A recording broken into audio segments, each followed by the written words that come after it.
You are currently the only person in this conference. Okay, so You good are currently afternoon, the ladies only and person in gentlemen, this conference. and welcome to this class.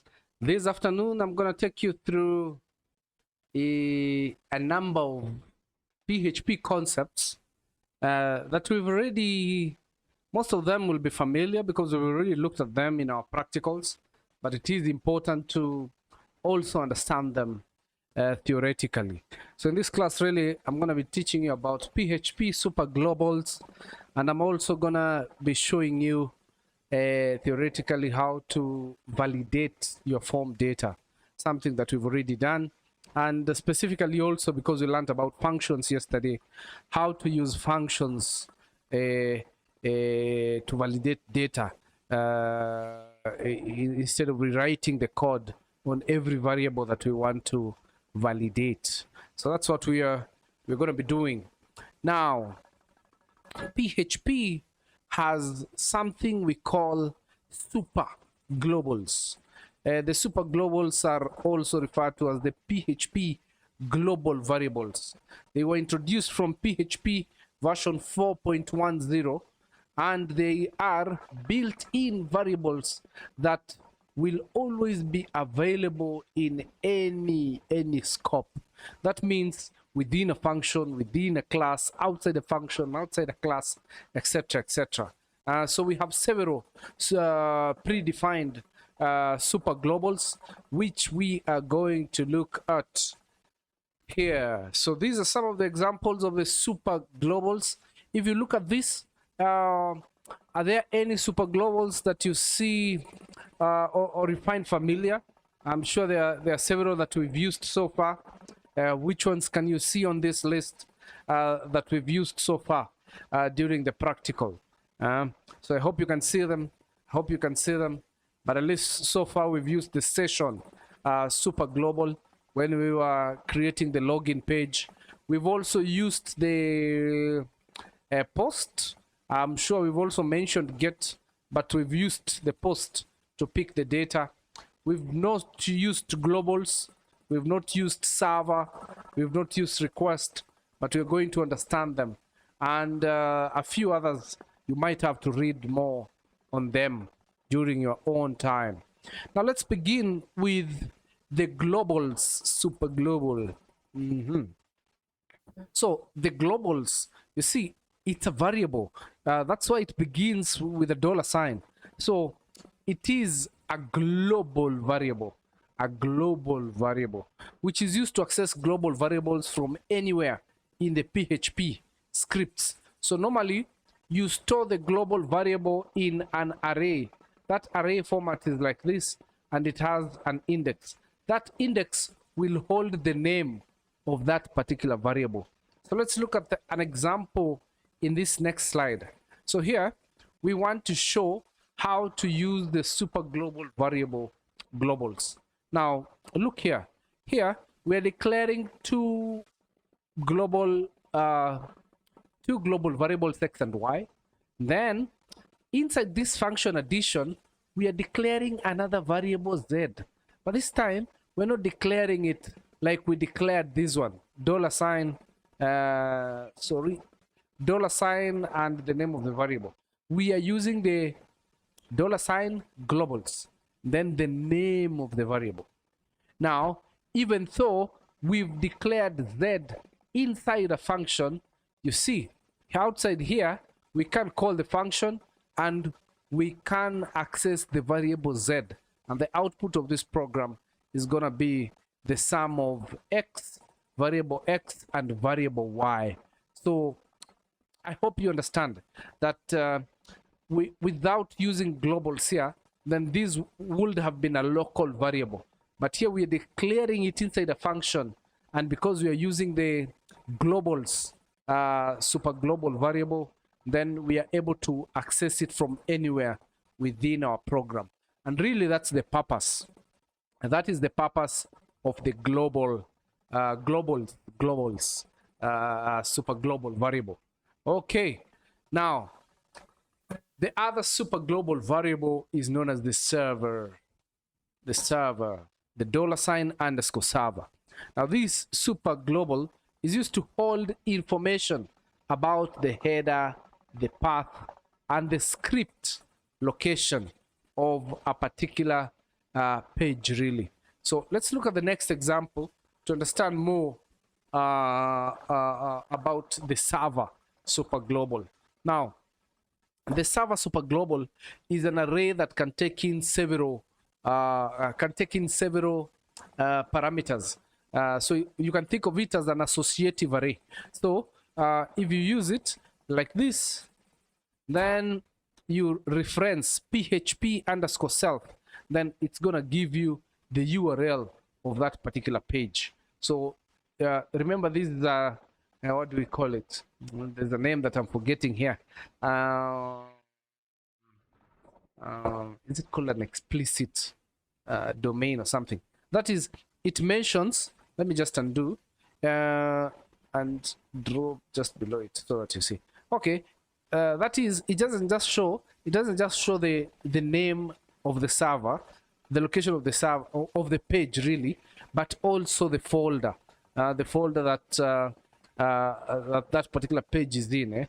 So it's a complete address. So that is what this server PHP self is used to achieve. When you do that server, then the server name, it gives you the IP address. So this is for this. This one is for this. Then when you do server HTTP host, it also gives you the IP address of that particular server. When you do server HTTP referrer, it gives you the address, the complete address, HTTPS, blah, blah, blah, of that particular site and the page where it is located in that particular site. You can also do HTTP user agent or script name, and it will give you either that or that respectively. So you're going to see, for example, that of all these examples here, we're going to be using PHP self so much when you want to refer to the same page in a form, in the action attribute of a form. Okay, so we're going to see that shortly. Then the next one here, the next super global here is the $_request. So this one is used to collect data after submitting an HTML form. It's used to collect data after submitting an HTML form. It almost works like the post that we've already seen, method post or method get. So let's have a look at an example here. So here we have a form. Really, it's just a form that has one text field that is supposed to pick the name and a submit button.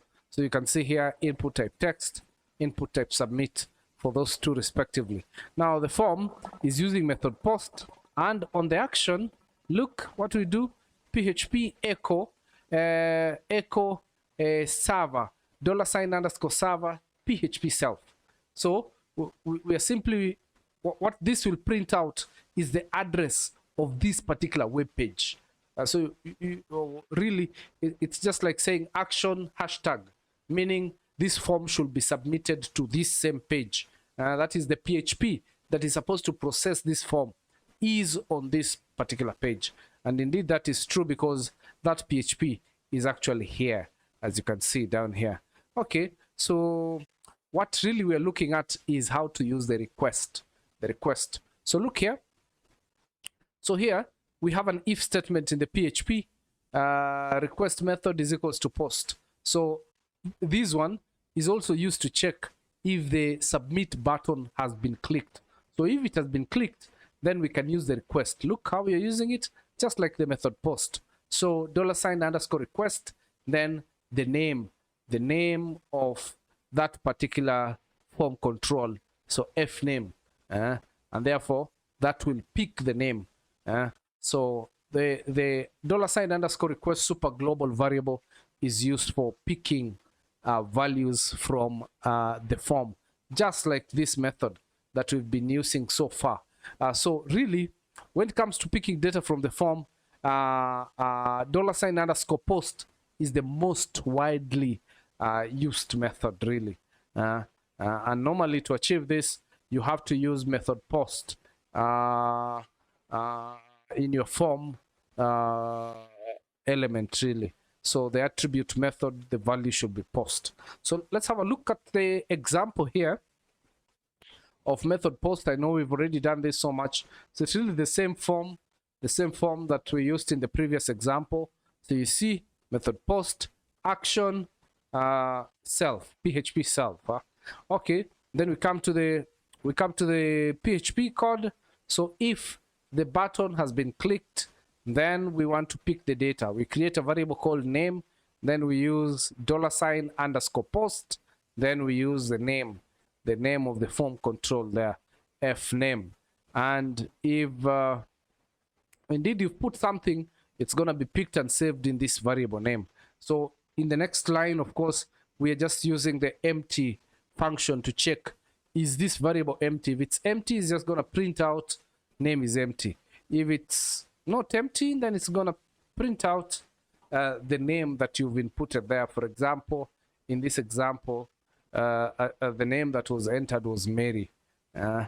Okay, the next one is another closely related PHP Super Global variable that is called the get. It's also called the get method. So the get method really here is $_,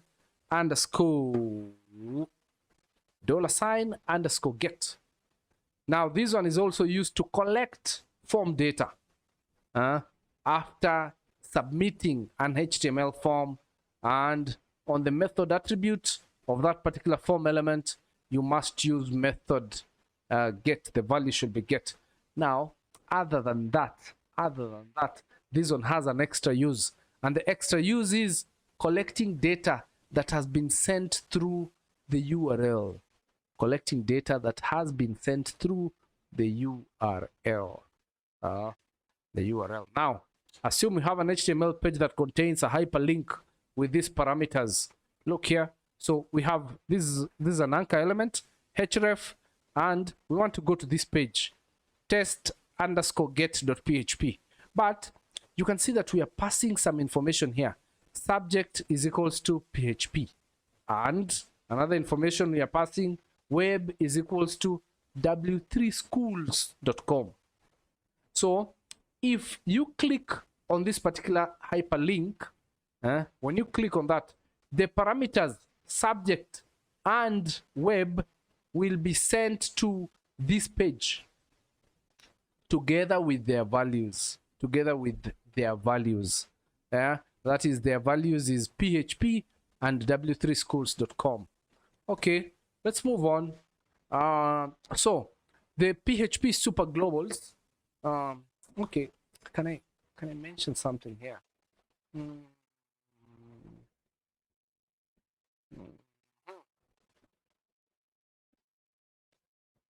Okay, I think I'll mention it in the.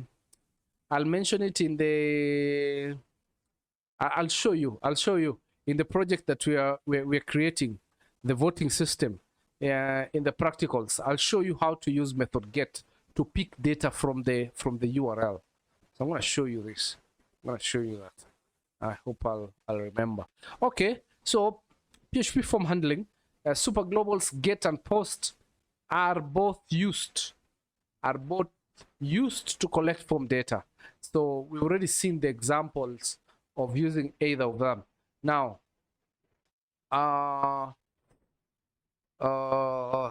this is again an example of that particular method post.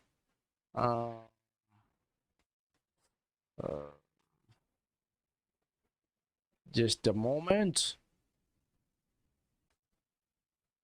Okay, let's just go through this. I thought we had already looked at the example, but we have another one here. So let's have a look. So the example below displays a simple HTML form with 2 input fields and a submit button. So we have action. We want it to be the action of this form should be this particular page, which is the same page or maybe a different page.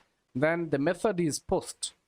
Then we have a form element type text for picking the name and for picking the email, and we have a submit button here. Okay, so let's see in the next slide here. So when the user fills out the form above and clicks the submit button, the form data is sent for processing to a file named welcome.php. Okay, so this time we're having a separate file to process the form data. It's not the same page. The PHP has been put on a separate file. We haven't covered that in our practical, but I can also show you how to do that. So it's nothing difficult.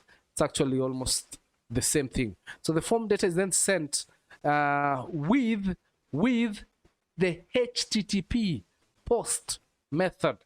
So to display the submitted data in welcome.php, then you'll do something like welcome, then echo look post, then the name. Remember, this is the name of the text field for picking the name. If we want to print out the email address, then $_post, then email, which is the name of the email text field. So that's how we access the data that we've sent using HTTP post. We pick it using the method post there, $_post. And as you can see, post is normally written just like any other super global in all caps. So that is the agreed way of doing it. Super globals are written in all caps. So you can see, for example, if we enter John, then it will print welcome John and the email address there. Okay, so on the other hand, for the get method, the only thing that will change is that we will have to use method get here. Then here we are submitting it on a slightly different page, welcome_get.php. Okay, so let's see how do we receive this data in the next page. That is welcome get_get.php. We simply use $_get, then the name of that particular text field. We want to pick up the email address, again like that, and the name of that particular text field. So that's how we pick the data that we've submitted using method get. Okay, and so that is it about those super globals. We've only looked at a few, so for the others you might have to read on your own. So that is the reading assignment. Now here we're being told to think security when processing PHP forms. This is something that I've mentioned more than once, that it is important to validate data in order to escape things like cross-server or XXX, XSS, cross-scripting site attacks, and any other attacks that hackers might wade towards your web application. So in the next slides, we are going to learn how to achieve this, and some of the things really we already have discussed. Now, you might be wondering why we are looking at this again, but it is important to understand how they operate so that you can understand how they impact the security of your data. Now, we begin by looking at the similarities of these two. Now, both method get and method post, what they simply do is to create an array of the values of your, an associative array whose names really are the name of your text fields. For example, let me just show you. We've already used this.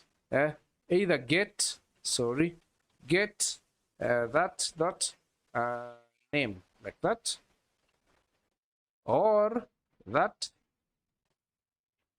post like that name, like that. So really what do I want to say? really, this is this really is just an associative array. So the name here is the name of that particular position in the array, and normally this name is also the name of your text field. So both of them create an array where the key of the array is the name of the text field. Okay. So when you call this, it will give you the value that has been stored on that particular, that has been entered on that particular form field. Okay. Number two similarity is that both get and post are treated as that is, they are super globals, meaning you can access them from anywhere. They will always be accessible within a function. So regardless of scope, outside a function, within a class, outside of a class. So they are super globals. Another one, get is an array of variables passed to the current script via URL parameters. Okay, now this one is a difference. So the first two similarities, these ones here are differences, these ones. So while post, the data via post is sent via HTTP post method. The one for get is passed via the URL, is passed via the URL, uniform resource locator, via the web address, via the web address. So, for example, you are in the Jumia website, so jumia.co.ke, and you've clicked on a certain product. Then you see something like product, maybe underscore ID is equals to 23. Maybe you see something else. I don't have space to type it there. But really, so when you see anything like this, it just means that we are passing this data or picking it. We are passing it from the previous page via the get method. Therefore, you are able to see the data on the address bar of your website, really. So that is method get. But with method post, you can't see the data that is being passed. It's actually passed in the background and it's not visible using the HTTP method. So then, when do we use get? When do we use method post? So in order to pick any one of them, you have to understand that, for example, the get method, the data is going to be visible, on the URL. The other thing you have to understand is that for the get method, it has a limitation of 2,000 characters. You cannot be able to send more than 2,000 characters. So that is get, that is the background. Now, get really, therefore, is used for sending non-sensitive data. Non-sensitive data. So anything that does not require high security. So, for example, you cannot send the password using the get method because it's sensitive. But the product ID, maybe you can send it. Now, the other thing you need to understand is that with this limitation of 2,000 characters, and then you cannot be able to send more than that. And therefore, if your form is going to have values that is going to pass this, then you cannot use method get, but can only use, for example, method post, which does not have a limit. However, because the variables are displayed in the URL, it is possible to bookmark the page, exactly the exact page, for example. So, for example, if you bookmark that address that I just wrote in the previous, jumia.co.ke, product ID is equals to 23. So if you click on that after bookmarking it, it's going to take you back to the same product. So that's what we call bookmarking. It's like saving the address. Okay. So then we have method post. So here we said we send the data using a HTTP request, and therefore it is invisible to the users because it is sent in the background. The other advantage of POST is that it has no limits. Also, POST supports advanced functionalities such as multi-part binary input while uploading files to the server. I just want to say that I also don't understand what that means. Maybe when you get time, you read more about that. However, because the variables are not displayed in the URL, it is possible. It is not possible to bookmark this particular page. Okay.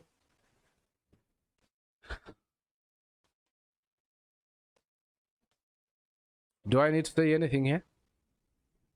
Now you know, right? Okay.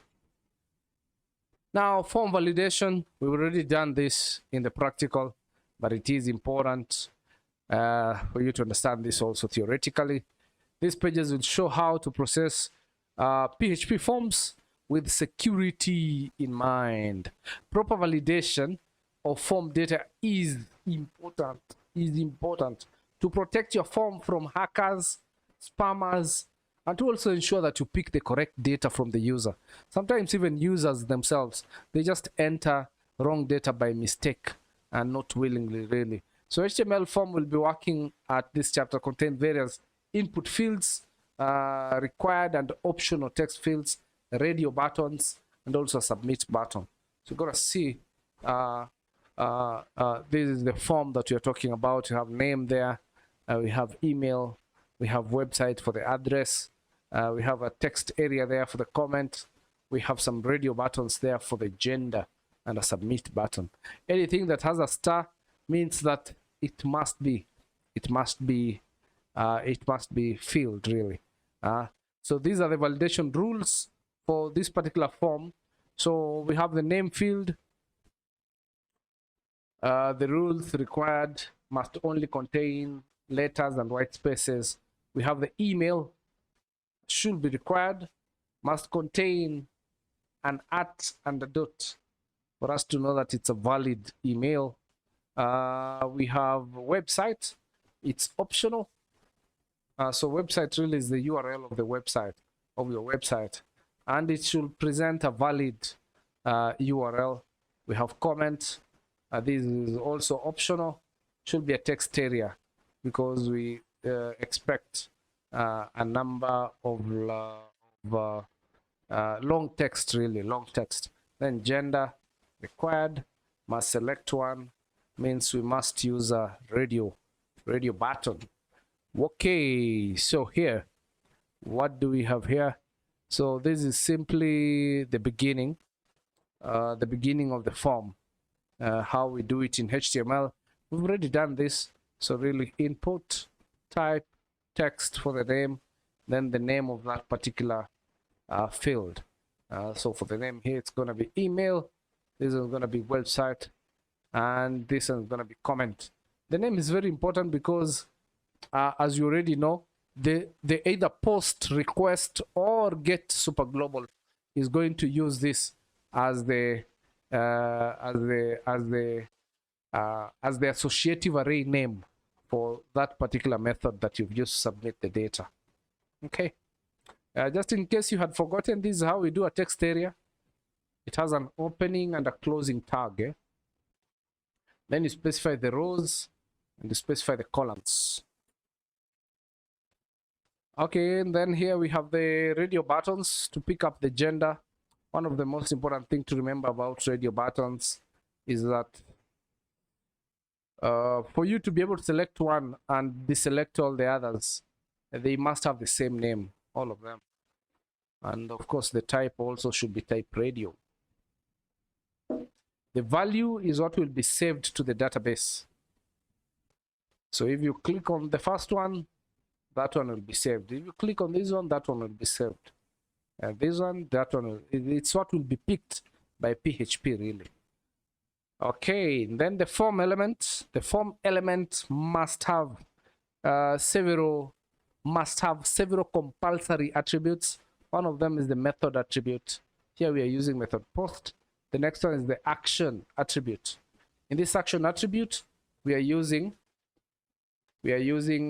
echo, PHP echo self, PHP self. So this is a function. We're going to understand why we are using HTML special chars in this particular function in a coming slide. But for now, just know that that action means the PHP that is supposed to process this form is on this page, and not on a separate page. Okay. Okay. So I think PHP self, I already explained this variable, so I don't want to talk about that again. And this one here. So we've already met this before.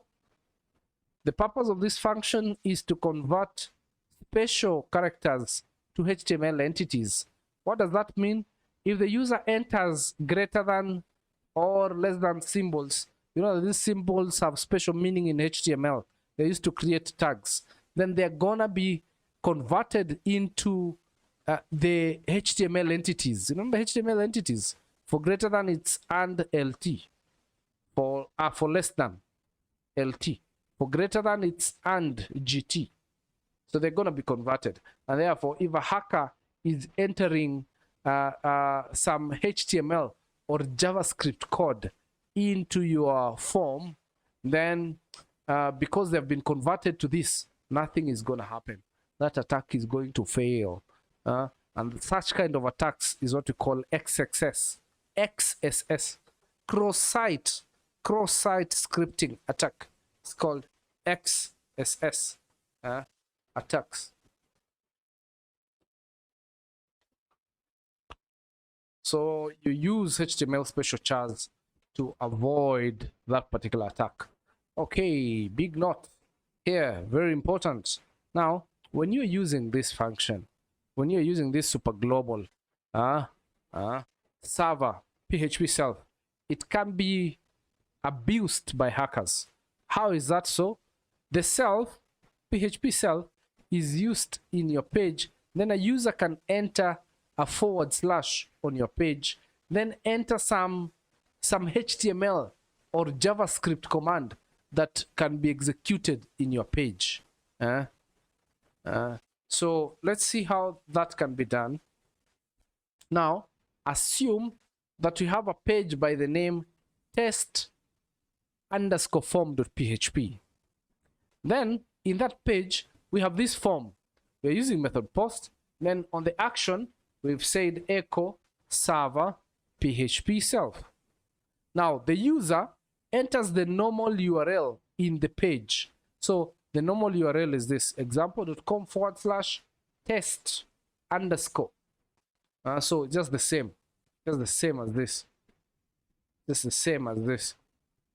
So if they enter test_form.php, then this is great. This is great. Nothing will happen. That is the correct address, and therefore the form is just going to be executed the way it's supposed to.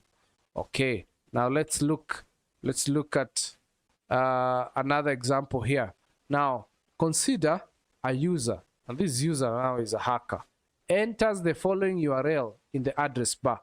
So yes, they've entered test_form.php, but they've also entered some script here. You can actually see, okay, you can't understand a %2 to %3e, but really on your browser they've just been converted from something. But at least you can see here we have some English here, alert, which is a JavaScript.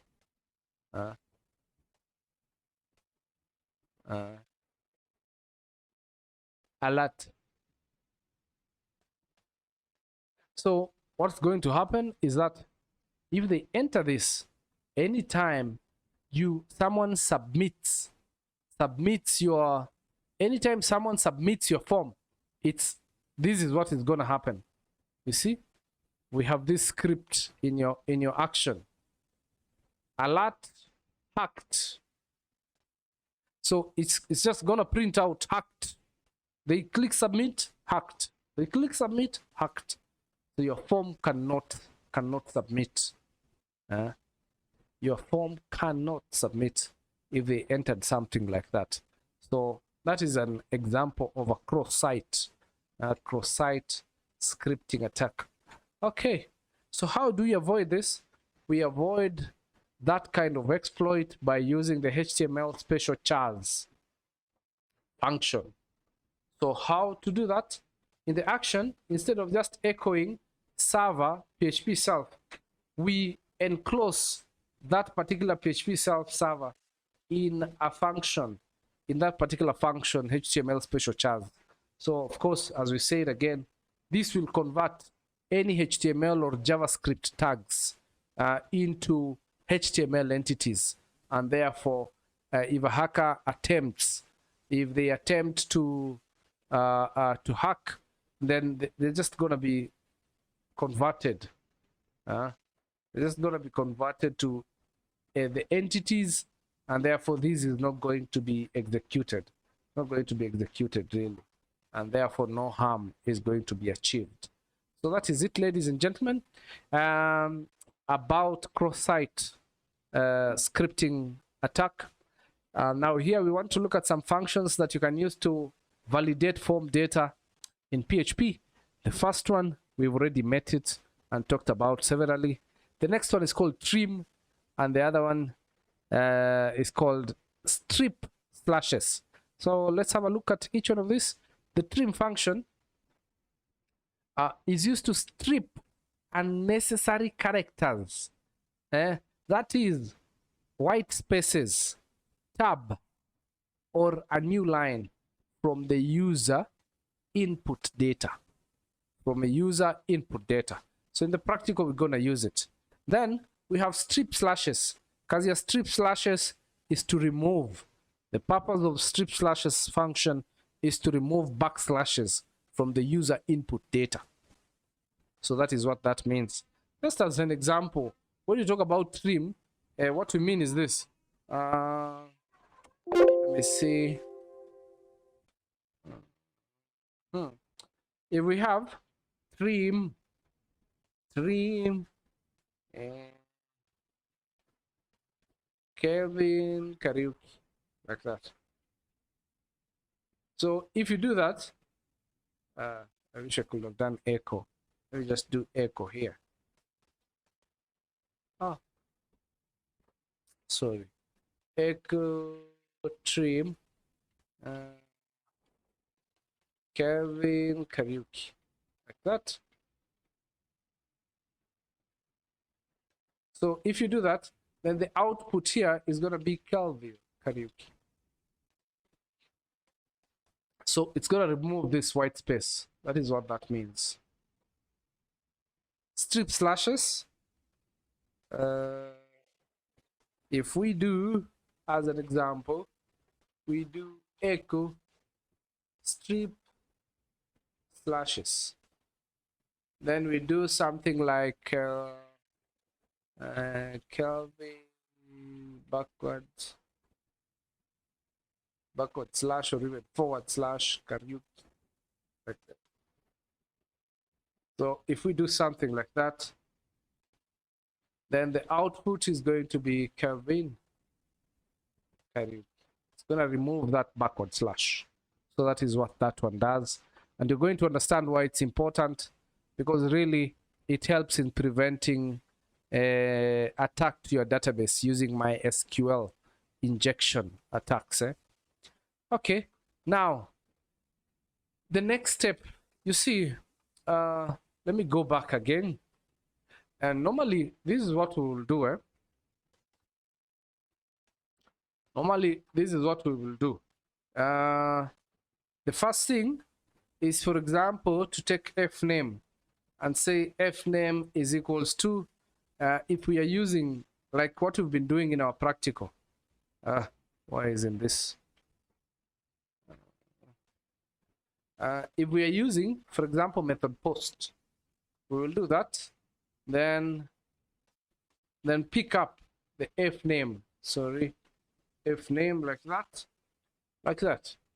Then we will do fname is equals to HTML spatial charge, and then we will do fname like that. Then again we will do fname we want to remove any spaces within the first name. So fname, we use the trim function. We can also do fname strip slashes like that, then fname. Now imagine doing this for every data that you are picking, for lname, for email, for contact, for you have to write these functions and call each one of them every time. It can be tedious. It also makes your code long and hard, difficult to troubleshoot. Now, because of this, most of the time we create a function to validate your data, and that's exactly what you're going to learn about in the next slides. So here we want to create a function that will do all the checking for us, which is much more convenient than writing the same code over and over again. So we don't have to write the code over and over again. So here we are writing a function. We are giving it the name test underscore input, and it's going to receive a single value. Now when it receives that value, it's gonna trim that value. It's gonna trim that value.